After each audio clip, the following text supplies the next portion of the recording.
یہ آج سے پہلے کبھی نہیں ہوا۔ میں آپ کو بتانا چاہتا ہوں صحافت کسے کہتے ہیں۔ صحافت کہتے ہیں اس فن کو، اس ادارے کو جو عوام کو سچائی سے روشناس کرے، جو سچائی کو لوگوں کو دکھائے، سچائی کی خبریں لوگوں تک پہنچائے، اس کو صحافت کہتے ہیں۔ لیکن بدقسمتی سے بہت ہی بری بات جو کہ آج کل ہمارے سامنے آ رہی ہے وہ یہ ہے کہ ہمارے پاکستانی میڈیا کو سچائی دکھانے سے روکا جا رہا ہے۔ یہ میں نہیں کہہ رہا، یہ ایک بہت بڑے تجزیہ نگار محترم حامد میر صاحب جو کہ کیپٹل ٹاک میں آتے ہیں، جیو نیوز پر بات کرتے ہیں اور اس شو کے میزبان ہیں اور بہت بڑے سینئر صحافی ہیں، ان کی پچھلے دنوں ایک ویڈیو آئی، وہ ویڈیو میں آپ کو دکھاؤں گا، جس میں اس سرعام یہ بات کریں کہ ٹی ایل پی کا جو جلسہ ہوا ہے، جو دھرنا ہوا ہے، جو ان پر کارروائی کی گئی ہے، اس سے ہمیں روکا گیا ہے کہ ہم اس کی تمام کوریج نہ کریں، ہم نہ دکھائیں۔ لیکن جب انڈیا کے چینلز نے اس کو دکھانا شروع کر دیا اور ہمارے پاکستانی لوگ انڈیا کے چینلز پہ جا کے لاہور مرید کے والا دھرنا دیکھ رہے ہیں، تو ہمیں انتہائی شرم سے بات محسوس ہو گئی کہ ہم نے جو بھی کیا وہ غلط کیا، اور جو ہمارے اوپر دباؤ ڈالا جا رہا ہے وہ بھی 100% غلط ہے۔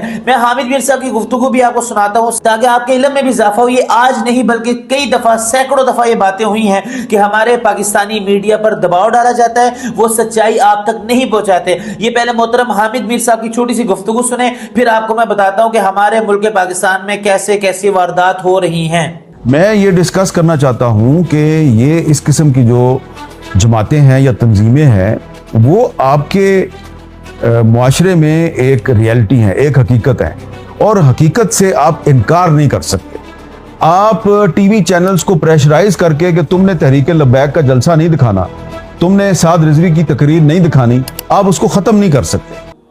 جی ہاں، یہ آپ نے گفتگو سنی جس میں حامد میر صاحب کہہ رہے ہیں کہ ہمیں بہت زیادہ جو ہے نا افسوس ہو رہا ہے، اور ساتھ یہ بھی بات کہی کہ جب انڈیا کے اسکینڈل نے اس کو دکھایا، اور ساتھ میں یہ بات بھی بتا رہے ہیں کہ ہمیں اس سے روکا گیا۔ یہ دو تین باتیں مہم سے حامد میر صاحب نے کی۔ اب میں آپ کو یہ بات بتانا چاہتا ہوں، صحافت کہتے ہیں سچ کو پہنچانے کو، اور جب سچ نہیں پہنچایا جا رہا تو گویا کہ آپ کا جو صحافت کا فریضہ ہے وہ ادا نہیں ہو رہا۔ ہمارے پاکستان میں برسوں سے یہ بات کہی جاتی ہے، جب سے ہم اس دنیا میں آئے ہیں ہمارے کانوں میں بات ڈالی جا رہی ہے کہ ہمارا پاکستانی میڈیا آزاد ہے، ہماری پاکستانی صحافت آزاد ہے۔ میرا ایک عام شہری کا سوال ہے، اگر آپ سچ نہیں دکھائیں گے، اگر آپ لوگوں کو سچ سے روشناس نہیں کریں گے، سچ تک نہیں پہنچائیں گے، تو ہمارا میڈیا کس طرح آزاد ہے؟ میں سوال کرنا چاہتا ہوں تمام اداروں سے اور پیمرا سے کہ آپ آج تک ہمیں یہ بات کہتے رہے ہیں کہ پاکستانی میڈیا میں مصدقہ خبریں شیئر کی جاتی ہیں اور سچائی کی باتیں شیئر کی جاتی ہیں، لیکن حامد میر صاحب کے تبصرے کے بعد ہمیں یہ بات مجبور کر رہی ہے کہ ہمارے سے جھوٹ بولا گیا ہے اور ہمیں سچی خبریں نہیں بتائی جاتی۔ میں آپ کو چھوٹی سی بات بتاتا ہوں، ٹی ایل پی کے جو بھی معاملہ ہوا، جو پولیس کی کارروائی ہوئی،